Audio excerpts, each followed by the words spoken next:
Então, boa tarde a todos. Então, pessoal, vamos começando então mais uma reuniãozinha. Como todos já sabem, é o Dr. Renato que está coordenando essa aula, mas ele está com dificuldade de acesso aqui. Mas a gente vai começando aqui, estão todos aguardando. Daí depois a gente tenta resolver essa situação aí com o Dr. Renato. Então, é a Bruna e a Ana Gabriela que prepararam a aula, né, de ginecomastia. Vocês fiquem à vontade, meninas, para começar aí. Então tá. Eu sou a Bruna, eu sou R2 da Residência de Ginecologia e Obstetrícia do Hospital Regional de São José. Eu vou apresentar hoje a aula junto com a minha R3, com a Ana Gabriela e com o Dr. Renato Wilkins, que é o nosso coordenador. Então, o assunto da aula de hoje é ginecomastia. A ginecomastia, então, ela é a proliferação benigna do tecido mamário em homens.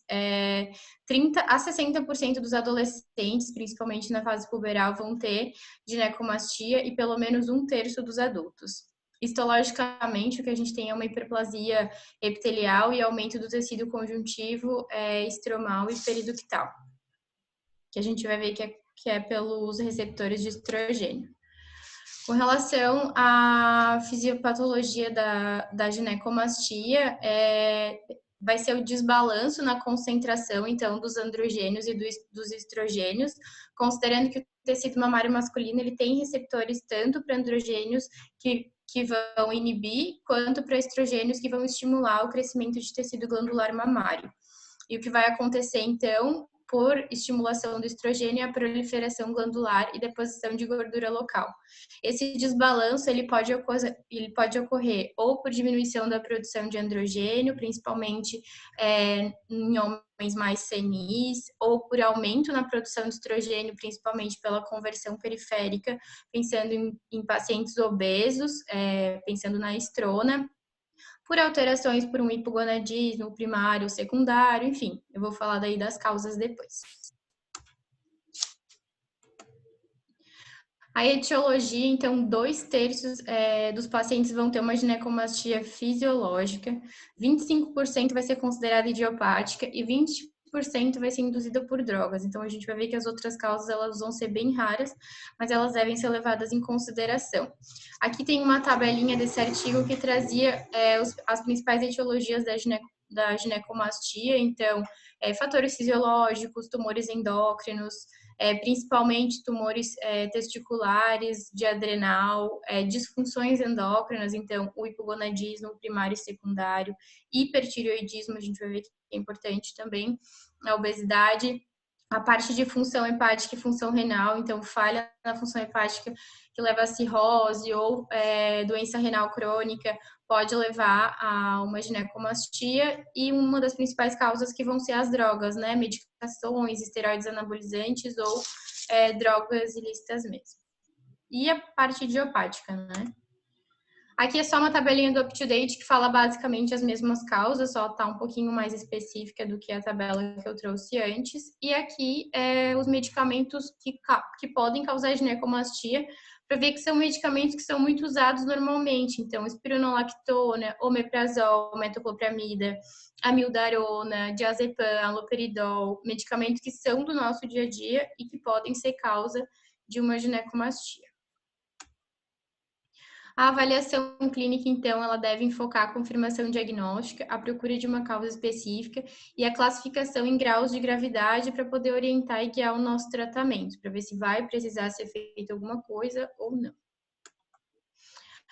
Com relação à apresentação clínica, normalmente a gente vai detectar uma ginecomastia quando a gente já tiver um tecido glandular excedendo 0,5 centímetros de diâmetro. Normalmente ele é localizado na região inframamilar. Ele costuma ser bilateral, mas em alguns pacientes ele pode começar assimétrico e evoluir meses depois na outra mama, até os tamanhos se equipararem. Então ele costuma ser mais simétrico do que assimétrico. Histologicamente, a gente vai ter uma inflamação nos primeiros 6 meses, o que pode cursar com dor. Já a partir dos 12 meses, vai evoluir para um tecido de fibrose. Por isso que as terapias medicamentosas, que a Ana vai falar depois, se for indicada, se for uma opção, ela deve ser começada precocemente, porque depois que o tecido virar fibrose, ela não vai mais fazer efeito. O exame físico, então, normalmente a gente vai sentir um disco de tecido fibroelástico firme, geralmente ele vai ser móvel e ele é localizado normalmente abaixo da área da auréola. Aqui eu já trouxe um pouquinho da classificação de Simon, mas é só para mostrar com relação ao grau 1, ao grau 2, a altura do mamilo, o aumento do tecido de mama, só para a gente ver mais ou menos o que a gente vai palpar. Depois eu vou falar direitinho de cada um. Além disso, uma coisa muito importante é o exame além das mamas, né? A mama a gente já sabe mais ou menos o que vai encontrar, vai botar na classificação para pensar no tratamento, mas a gente precisa avaliar outras coisas pensando na causa dessa ginecomastia. Então, a gente precisa avaliar sinais de doenças renais ou hepáticas e também de hipertireoidismo, que são causas importantes. Avaliar sinais de hipogonadismo, seja ele primário, como Klinefelter, ou um hipogonadismo secundário. Avaliar abdômen, pensando em massas abdominais, que pode sugerir alguma coisa nas adrenais, e avaliar a parte testicular, uma massa testicular ou mudança no tamanho ou na consistência do testículo pode indicar uma neoplasia, que também é causa de ginecomastia. A classificação de Simon, não sei, ela é dividida em 4 classes, como na imagem anterior. Então, a classe 1 vai ser um pequeno aumento de mama, não tem excesso de pele e ela vai ser limitada à área aureolar, como aqui na foto de número 1. A classe 2, eu já vou ter um pouco de aumento de mama, mas ainda sem excesso de pele, então vai exceder um pouco a área aureolar, mas ainda é moderado, que é a foto 2. A classe 3 eu vou ter já um aumento de mama um pouquinho mais importante, já vou ter um pouco de pitose, pele extra e o mamilo ou ele tá na mesma altura da dobra inframamária ou até 1 centímetro abaixo, que é essa. E já a classe 4, eu já vou ter um aumento importante do tecido de mama, vou ter uma pitose importante também e o mamilo vai estar situado a mais de 1 centímetro abaixo da dobra inframamária, que é a foto de número 4. Essa classificação ela vai ser importante para guiar o tratamento. E aí, com relação à investigação, o UpToDate e outros artigos que eu li, eles trazem que é sugerido iniciar uma investigação com exames laboratoriais, além de função hepática e função renal, dosar testosterona livre, estrogênio, FSH e LH, prolactina, que secundariamente, se estiver aumentada, pode levar a uma alteração de eixo e uma ginecomastia, uma alteração de eixo hipófise-hipotálamo, e o beta-HCG. A importância dos sinais e sintomas clínicos para essa investigação específica. Então, se eu tiver sinais e sintomas para tireoide, hormônios de adrenais, que sugiram alguma causa desse tipo, aí sim eu vou pedir esses outros exames. Então, primariamente eu peço aqueles que eu falei, e aí se eu tiver sinais que sugiram algum problema de tireoide, de adrenal, ou que sugira alguma alteração de cariótipo, aí sim eu vou pedir esses outros exames mais específicos. Os exames de imagem, eles não costumam ser feitos de rotina, a não ser que eu tenha uma possibilidade de câncer de mama. E aí, então, algumas coisas que podem sugerir um câncer de mama seriam um crescimento rápido, normalmente unilateral, e uma massa um pouco mais endurecida, mais fixa. A mamografia vai ser o exame mais sensível e o ultrassom o mais específico, mas só vai ser feito realmente se eu tiver um risco aumentado ou uma possibilidade, uma característica de câncer de mama. Aqui é uma tabelinha do UpToDate mostrando como é importante o exame físico, porque qualquer aumento no tecido mamário, ele sugere primeiro o exame físico, para daí a gente seguir a investigação. A investigação, ela se baseia principalmente na suspeita de câncer de mama ou não, e aí a gente vai pensando nas outras causas por drogas ou por alterações hormonais, por tumores, enfim. Ou idiopáticas, né? Que se tudo vier negativo, não tem causa. E de diagnóstico diferencial, a gente tem que considerar a pseudoginecomastia, que é quando eu tenho um aumento só de gordura e não de tecido glandular, então é bem importante, principalmente para pacientes mais obesos, que podem ter a ginecomastia em função da estrona, em função em função do aumento da estrona. E o câncer de mama, que, como eu falei anteriormente, costuma ser unilateral, costuma ser fixo, pode ter alguma secreção mamilar ou linfadenopatia regional. Então, são os principais. E as referências. Agora, eu passo a palavra para a Ana.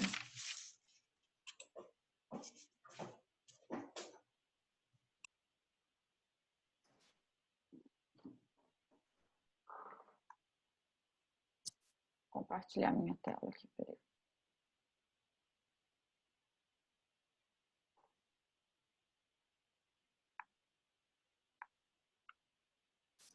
Então, boa tarde, quase boa noite já. Como a Bruna já falou, eu me chamo Ana Gabriela, sou R3 de Ginecologia e Obstetrícia do Hospital Regional de São José. Junto com ela, que é a minha R2, e o Dr. Renato, a gente veio falar, vou dar continuidade agora então sobre o tratamento de ginecomastia, e no final eu vou mostrar um caso clínico bastante interessante que o Dr. Renato mandou pra gente, que teve lá no HU.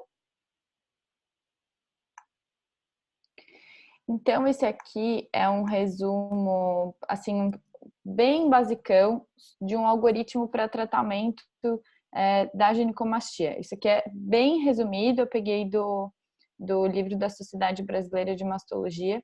Então, primeiro, como a Bruna já tinha falado, é importante para a gente conseguir definir o tratamento, a gente precisa saber qual é a causa dessa ginecomastia. Então, a gente precisa fazer uma história bastante detalhada e fazer um exame físico bem minucioso desse paciente. Se por acaso, na história, a gente não encontrar nada, no exame físico tiver tudo normal, a gente vai acompanhar esse paciente. A gente diz que ele tem uma ginecomastia persistente se ela não tiver resolução espontânea em 12 meses. Então, se durar 12 meses, a gente vai ficar só observando. Se durar mais de 12 meses, a gente pensa em tratamento cirúrgico. Depois, aqui no livro da Sociedade Brasileira de Mastologia, eles não comentavam um tratamento medicamentoso, mas eu trouxe algumas outras coisas. Se na história a gente tiver alguma alteração conseguir identificar alguma medicação que possa ser a causa, alguma doença, enfim, a gente vai precisar buscar investigar melhor o porquê dessa ginecomastia. Se na história a gente pegar alguma coisa, e da mesma maneira no exame físico.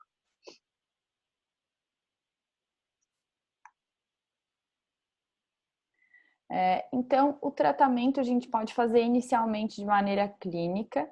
Como eu já falei, a gente suspende as medicações que possam ser causa de ginecomastia, todas aquelas medicações que a Bruna já falou, e a gente vai tratar a doença de base se existir um hipertireoidismo, um hipogonadismo, a gente vai investigar outras causas, se eventualmente uma hepatopatia, alguma doença renal, e vai tratar isso para ver se melhora.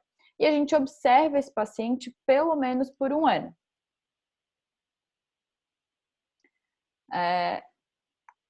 No tratamento, eu botei essa foto, foi uma brincadeira, assim, mas de tratamento medicamentoso, uma das opções seriam os andrógenos.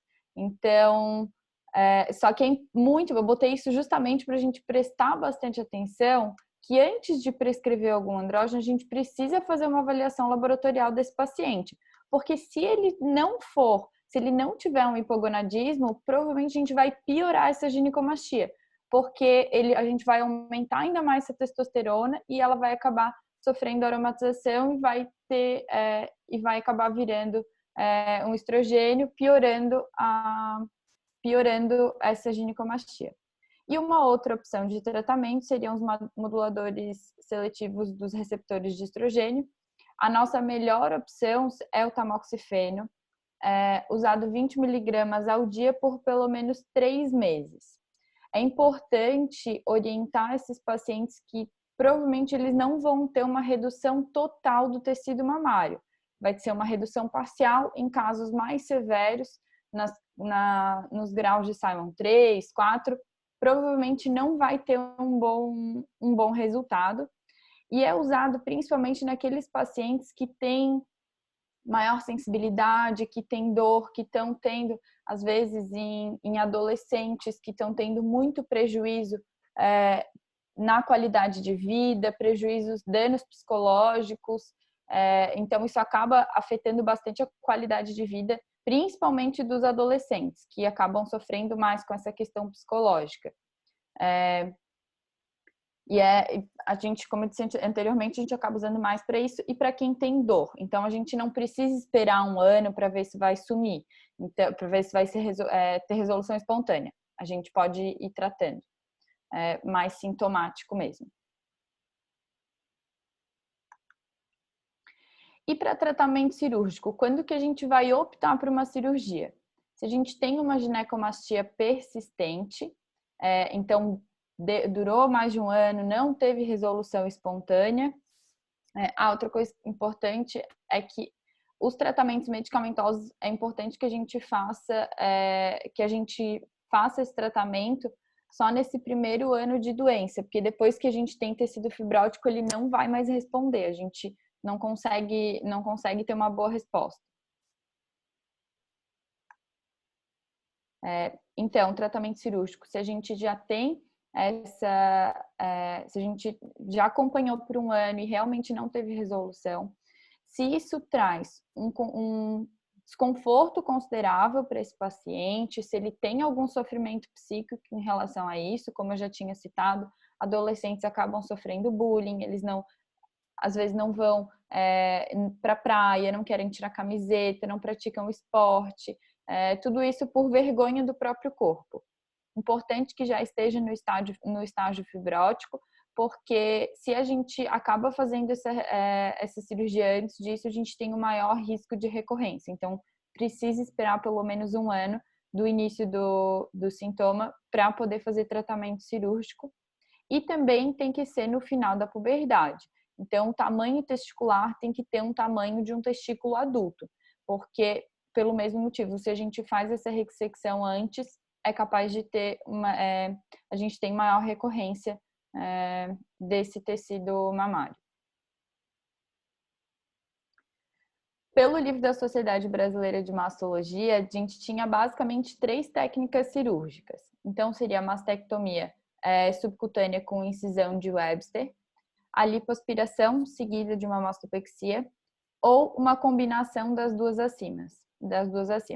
Eu trouxe, o Dr. Renato mandou pra gente alguns artigos e eu trouxe algumas técnicas que eles escreveram que me pareceu bastante interessante. Aqui, então, as incisões que poderiam ser feitas. Essa primeira é a incisão de Webster, é uma incisão periareolar que vai de 3 a 9 horas.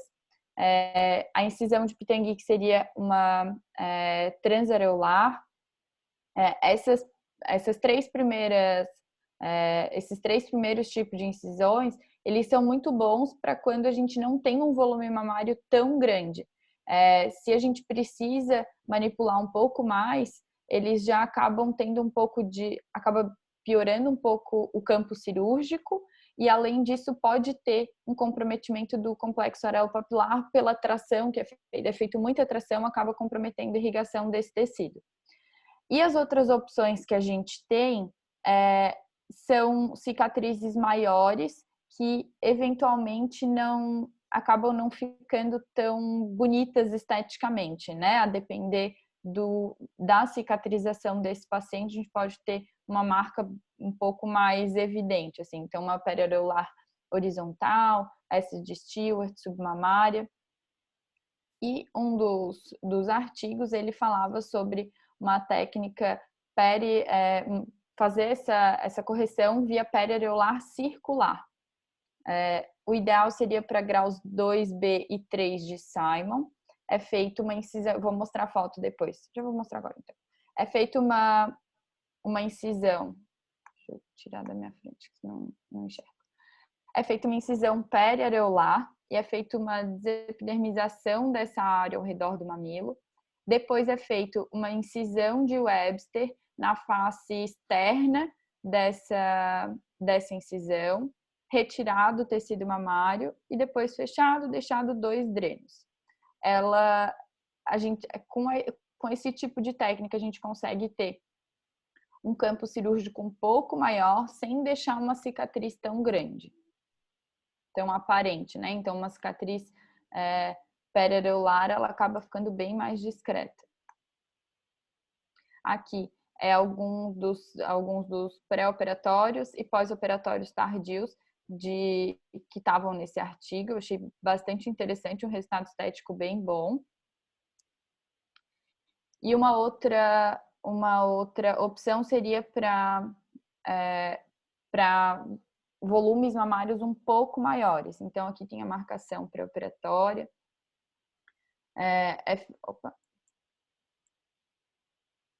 É feito também uma desepidermização, retirada desse tecido mamário bilateralmente, feito um pedículo e depois retirado o pedículo inferior, e no final o paciente acaba ficando com uma cicatriz relativamente grande. Mas às vezes em tecidos mamários muito grandes a gente não tem outra opção, né? Então, quando tem muito tecido para tirar, acaba tendo que fazer incisões um pouquinho maiores.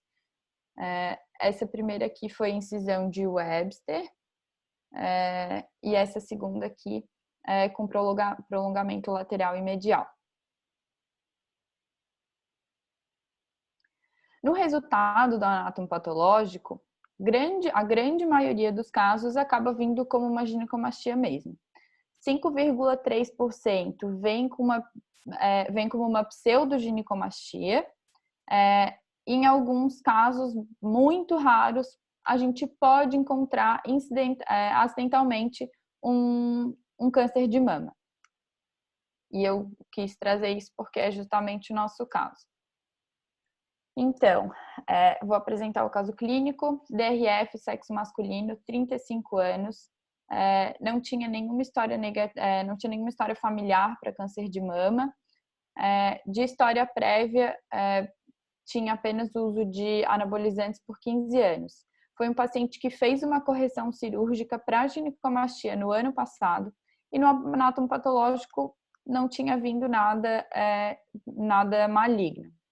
Ele fez um retoque esse ano, fez uma nova abordagem cirúrgica e no anátomo patológico veio um carcinoma ductal in situ. Então, ele foi encaminhado para o ambulatório de mastologia, onde foi pedido mamografia, ultrassom de mamas, alguns exames pré-operatórios, avaliação hormonal e foi encaminhado para a geneticista. A geneticista pediu um cariótipo que veio normal, 46XY, e solicitou o painel genético para câncer, que esse eu não tive acesso. Acho que provavelmente não deve ter ficado pronto ainda, pelo que o doutor Renato mandou. As consultas tinham sido agora, de setembro e outubro. No ultrassom de mamas, tinha presença de um tecido fibroglandular em mama esquerda, mais proeminente na união de quadrantes laterais, com ecogenicidade aumentada e alterações fibrocicatriciais na mama esquerda. Veio como um BIRAD6. Na mamografia, calcificações de aspecto benigno, assimetria global com aumento de densidade na região retroareolar da mama esquerda, veio como um BIRAD0. No laboratório, nada de muito significativo, e esse paciente foi encaminhado para mastectomia. Acho que não aconteceu ainda a cirurgia dele. E é isso, doutor.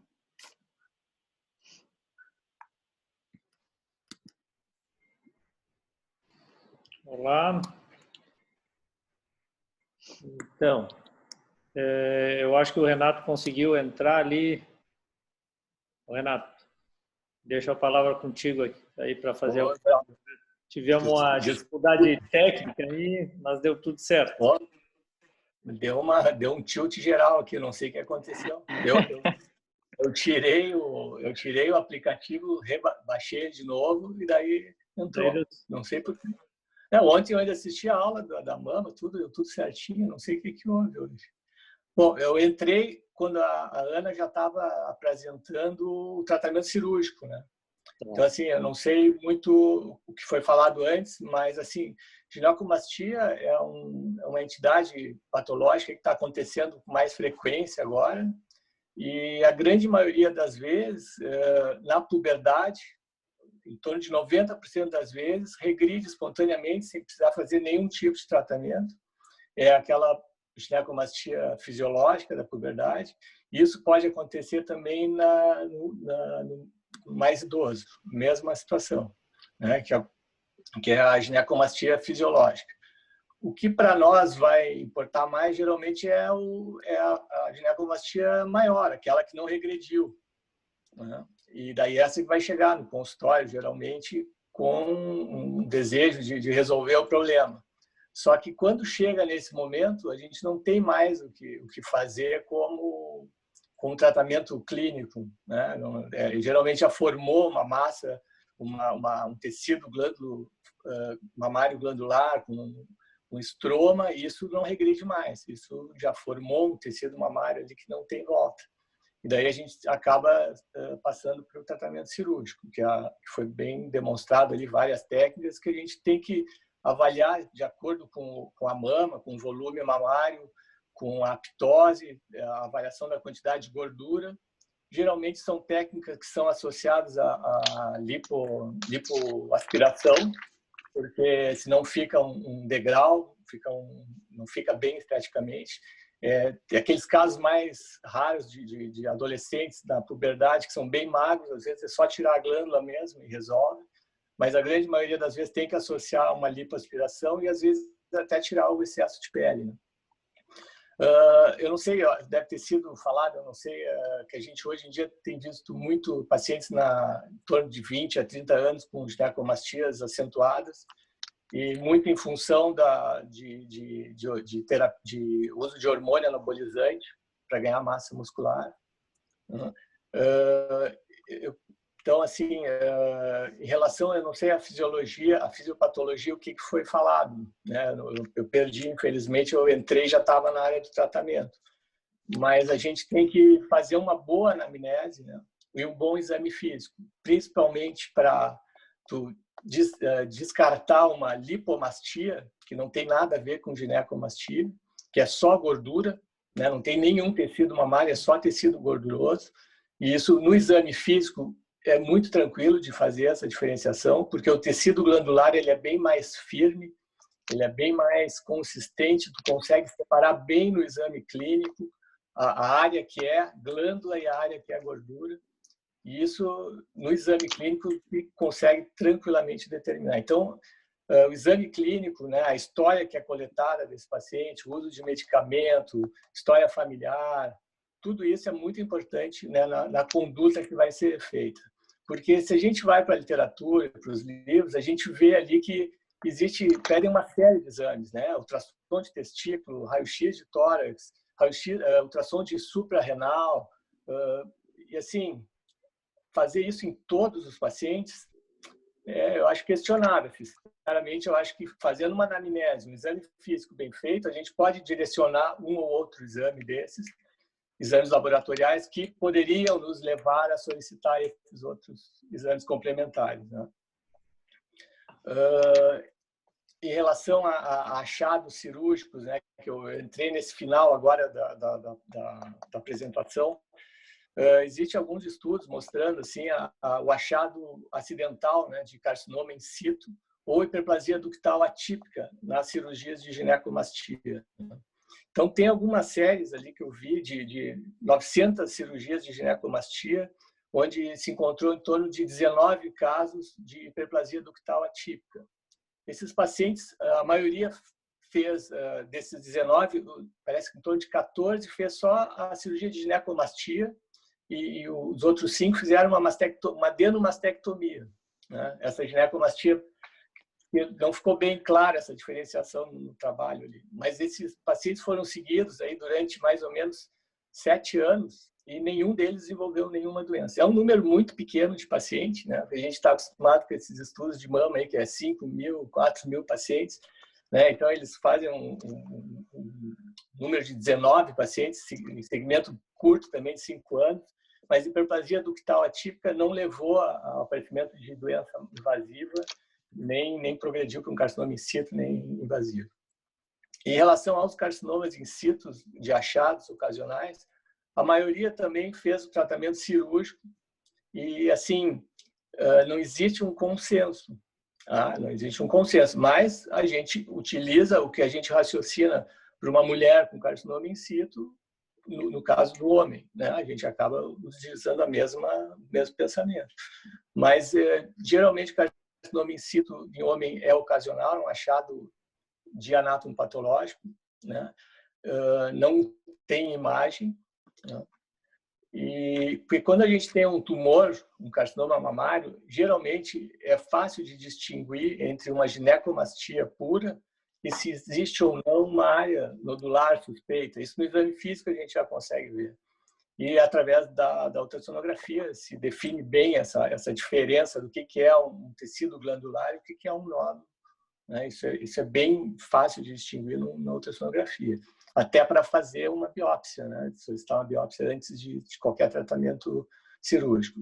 Esse caso que a gente trouxe aí é meio ilustrativo, assim, né? Claro que isso aí é o achado do achado, assim, não é uma coisa que a gente vê comumente, mas eu acho que serve de aprendizado, assim, porque nesse rapaz, assim, não houve, pelo menos quando chegou a nós, nenhum tipo de investigação, né? Seja talvez por ser jovem, mas assim não houve nenhum tipo de investigação laboratorial, mínima que fosse, nem de imagem, né? Foi feito já uma cirurgia, veio um anatopatológico tranquilo, né? Por sorte, assim, eu acho que talvez tenha ficado algum pouco de tecido glandular e tem que fazer um retoque 1 ano depois. E nesse retoque foi descoberto um carcinoma ductal in situ, né? E que a gente não sabe hoje em dia, não dá para saber se progrediria ou não para um carcinoma invasivo, mas, né, de qualquer maneira é um carcinoma in situ, tem que ser tratado como a gente conhece hoje carcinoma in situ, tem que ser retirado, né, não dá para ficar observando ainda, né? A gente não tem dados, dificilmente vão ter dados, né, porque o número é tão pequeno, né, de casos como esse que é muito difícil a gente ter dados para seguros, né, para ter uma conduta assim, né? Mas a gente se baseia realmente no que se sabe de carcinoma in situ em mulheres, né? Então esse caso eu achei interessante por isso, né? Ele aí acabou chegando com esse diagnóstico de carcinoma in situ, operado, e foi feito daí aqueles laudos de ultrassom que a Ana colocou que ela mostrou, são todos pós a segunda cirurgia, foram todos feitos agora há pouco tempo, em setembro, outubro, depois de ter sido feita a segunda cirurgia. E ainda tinha aparentemente resquícios de tecido glandular mamário, né? E a opção que o grupo que nós decidimos foi fazer a mastectomia, fazendo uma mastectomia simples, né? Foi mandado para a patologia, foi quinta-feira passada a cirurgia, então a gente não tem ainda o laudo. De repente, em próximas reuniões, até se pode mostrar esse laudo só para ter uma conclusão se ainda tinha ou não algum resquício desse carcinoma in situ, ou se encontrou algum outro tipo de lesão, né? Que às vezes pode haver outro tipo de lesão associada, né? Mas acho que né, não vamos ter mais surpresas, né, do que já ocorreu. Né? Pois é, então assim, me desculpem, né, porque eu não assisti a primeira etapa ali da aula, assim, eu entrei agora, faz uns 15 minutos, eu peguei quando ela estava falando justamente dos tratamentos cirúrgicos, das incisões ali. Então eu fico aberto aqui também a questionamentos e coisas assim. Eu pedi, Renato, que eu também estava vendo as mensagens ali contigo e tentando entender ali. Eu pedi para a Juliana ficar ligada na aula para ela fazer algum comentário dessa primeira parte. Claro, excelente. Isso. Tá bom. Isso, Juliana. Então tá. Não, estava bem legal. Boa noite, todo mundo. As duas, né, apresentaram muito bem. Gostei bastante do conteúdo, da apresentação, do domínio, tudo bem legal. Eu até queria complementar assim um pouco da fala do Renato, né? Porque esses pacientes com ginecomastia, eles costumam chegar assim, eles dão uma peregrinada, né, antes de chegar na mastectomia. Primeiro porque geralmente eles tomaram algum tipo de suplemento da academia, e daí que é uma causa muito comum, como o Renato falou mesmo. Muitos deles já tomaram tamoxifeno por conta própria, né? Já tentaram um tratamento clínico, que a gente não sabe bem a dose, nem como fizeram. E, assim, a maioria deles ainda vem encaminhado, assim, para a cirurgia, né? Já vem encaminhado para masto com intuito corretivo, assim, de cirurgia. Então, a maioria das pessoas não pensa em investigar mesmo, né? Ou quem está lá na ponta, no posto de saúde, não pensa na investigação, ou talvez porque não saiba bem, né? Mas a Bruna falou bastante dessa parte, né, da fisiopatologia, né, do que está relacionado com o crescimento desse tecido fibroglandular. Falou bastante também sobre os sintomas, sobre a investigação clínica, que tem que ser uma investigação sistêmica. Eu concordo com o Renato que a gente tem que fazer uma triagem inicial laboratorial, que é simples, é acessível e que é o primeiro passo na maioria dos fluxogramas que indicam a investigação da ginecomastia. Eu costumo usar o fluxograma do UpToDate, que eu acho muito bom. Inclusive, toda vez que aparece uma ginecomastia, eu vou lá, abro o UpToDate, abro o fluxograma e relembro algumas coisas. Mas é importante a gente lembrar que a ginecomastia é que nem trombose, assim, ela não é uma doença, ela é um sintoma, né? Então, sempre que aparece a ginecomastia, a gente tem que se perguntar o porquê que ela apareceu. É que nem a trombose. Ninguém tem trombose e teve trombose e pronto, né? Tem alguma causa por trás disso.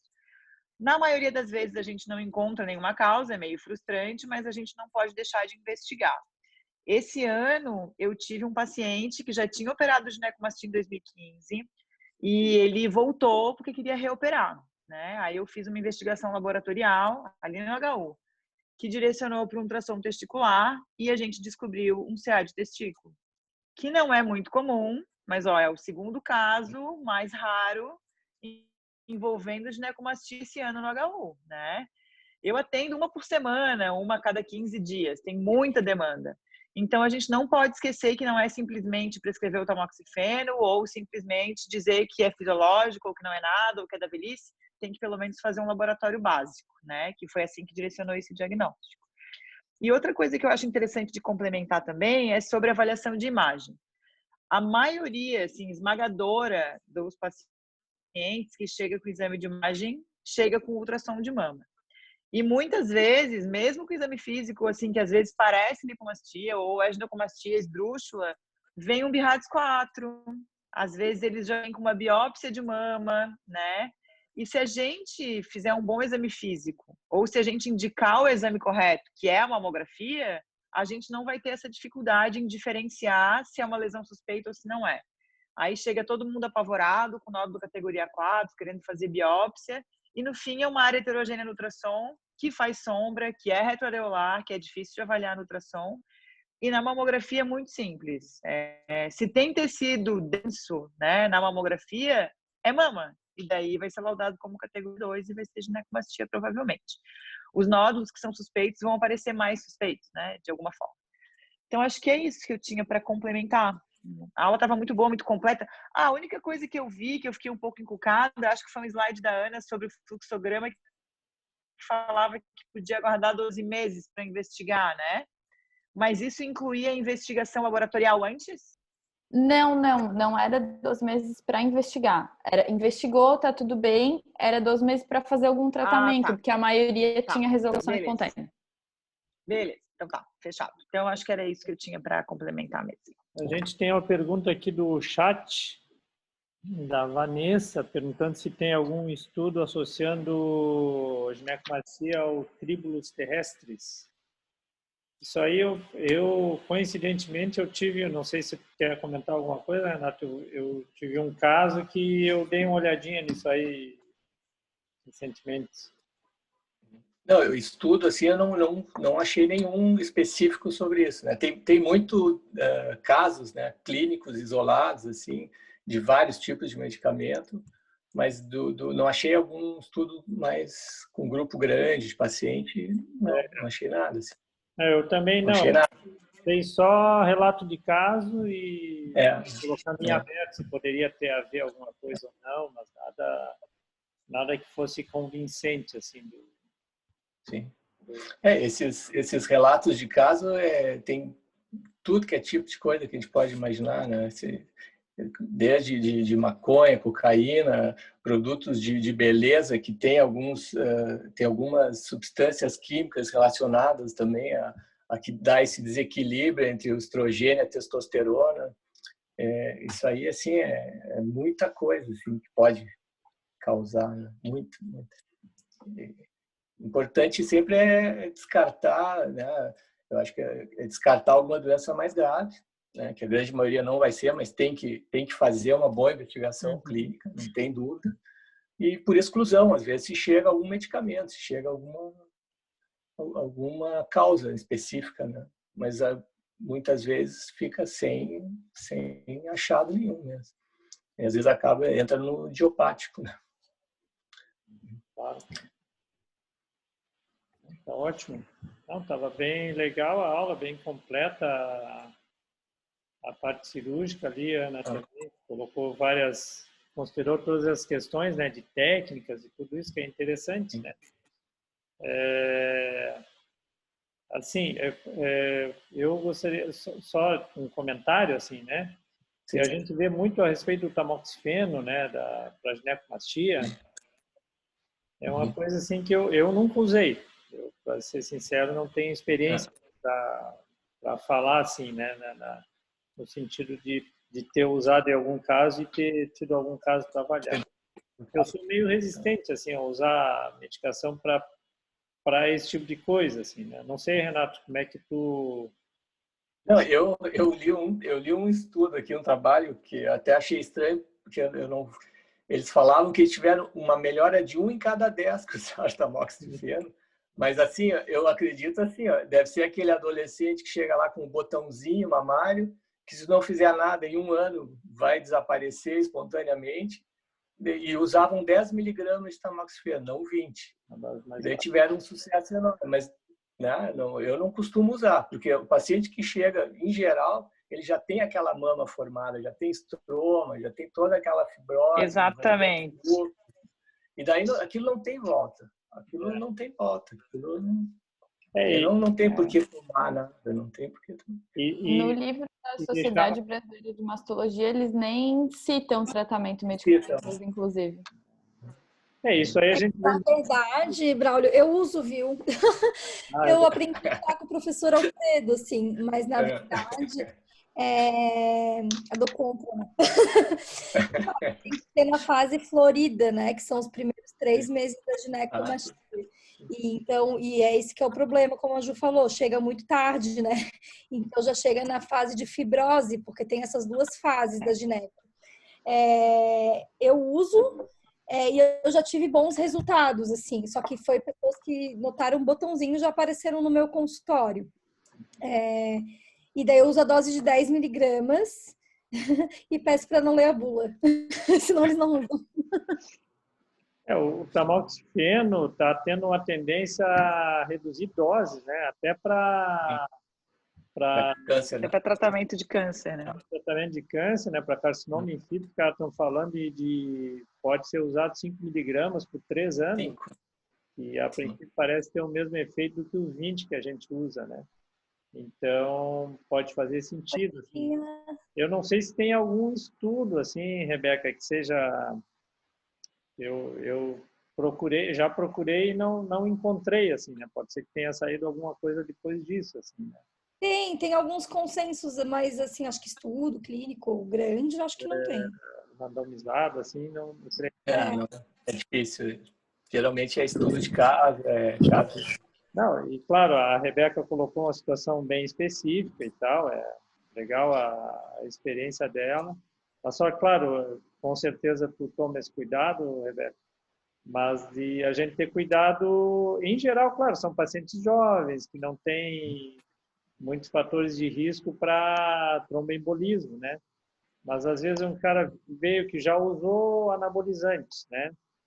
Certo? Que é trombogênico. O cara às vezes está meio acima do peso, isso aí eu fico meio temeroso de usar. Mas poucas vezes eu me deparei com situações em que eu, né, achei que talvez tenha pego alguma janela de oportunidade que pudesse utilizar. Né? Minha experiência é ótima, né, Braulio? Até ri sozinha aqui. Minha experiência é curta. Não, mas outra coisa legal de avaliar, sim, que geralmente, né, que eu já li Oi. Deu uma congelada, Ju. Intestino traciente tem muita síndrome. Congelou? Voltou? Voltou. Tá. Eu já li também que é interessante, assim, que investir no tratamento com tamoxifeno, no tratamento clínico, né? Quando essa fase florida geralmente está relacionada com bastante sintoma de dor na região da mama, né? Que é o sintoma principal, fora a parte estética, que eles falam, porque roça a camisa e dói, ou se aperta, dói. E depois de um momento para de doer, né? Depois que fibrosa, só fica o volume ali, né? Então, acho que ele seria um marcador também para, de repente, tentar um tratamento clínico. Entendi. Está legal. Tá muito bom. Não sei se alguém gostaria... Deixa eu ver se tem mais algum comentário ali no chat. Acho que não. Oi, gente. Alô? Vocês estão me ouvindo? Ai, meu microfone Lili. tá ruim. Agora Tamo funcionou. ouvindo. Desculpa. Deixa eu ver se eu consigo abrir o vídeo. Tá ruim a imagem, né? Ai, Tá boa, tá boa. desculpa, eu também não consegui entrar no começo, entrei atrasada, mas adorei a aula da Bruna, da Aninha. Parabéns, meninas. E engraçado, né, Brado, que agora na Carmela a gente não vê ginecomastia. É. E eu tô tudo com afastada do HO. consultório, eu fiquei 3 anos sem fazer consultório, então tô enferrujada. Mas sabe que uma época eu atendia ali no shopping junto com o Renato e eu ficava impressionada como o pessoal da academia, junto já com o anabolizante, eles já tomavam tamoxifeno e eu cheguei a atender Exato. paciente que tomava inibidor de aromatase. E na Isso aí. época eu me lembro que eu revisei tudo e não tinha, imagina, né? Não era aprovado de jeito nenhum, mas o pessoal na academia já se receitava, assim, eu fiquei apavorada. Já vende o Mas não pacote. tenho Já muita vem no experiência. combo. Vinha, gente, é chocante. Realmente, quando chega pra gente, vem só pra operar porque já tomou de tudo e não adiantou. Bem Não, doido, assim. Se colocar a ginecomastia e tamoxifeno no Google, vai direcionar para um monte de site de De bombada. anabolizante. É Chocante. isso mesmo. Que engraçado. Tem pouca experiência. Até ia perguntar se já tinha saído alguma coisa de inibidor de aromatase, que na academia o pessoal já receitava há uns 5 anos atrás. E outra coisa que é muito curiosa é que aparece muito caso relacionado ao uso de anabolizante unilateral, né? Que também não Curioso, faz muito né? Não faz sentido. sentido, assim. Mas tem muita mulher com mama assimétrica, né? Talvez tenha algum lado ali que é mais sensível que o outro. Né? Resposta diferente. É verdade. É verdade. Mas então tá legal, pessoal. Isso é isso. Obrigada, gente. Parabéns. Bom, muito Eu obrigado. quero, Braulio, Opa, conta, Renato. Manda. quero pedir desculpa para a Ana e para a Bruna ali, que eu peguei no meio da aula delas, né? E para todo o pessoal. Né? Imagina, doutor. Deu. Mandou tudo mastigadinho pra gente já. Não, mas Pois deu. é. Desculpa. Tudo certo. Problemas técnicos. Não, daí eu vou botar no grupo ali, Renato, a gravação. Daí, se você quiser fazer algum comentário por ali e tal, fica à vontade. Tá. Não, tranquilo. Tá, valeu, Braulio. Beleza? Obrigado, Então pessoal. tá. Boa noite, gente. Tchau, Xana. Valeu. Boa noite. Só temos mais 2 Tchau. na frente. Até a semana que vem. Um abraço. Até mais.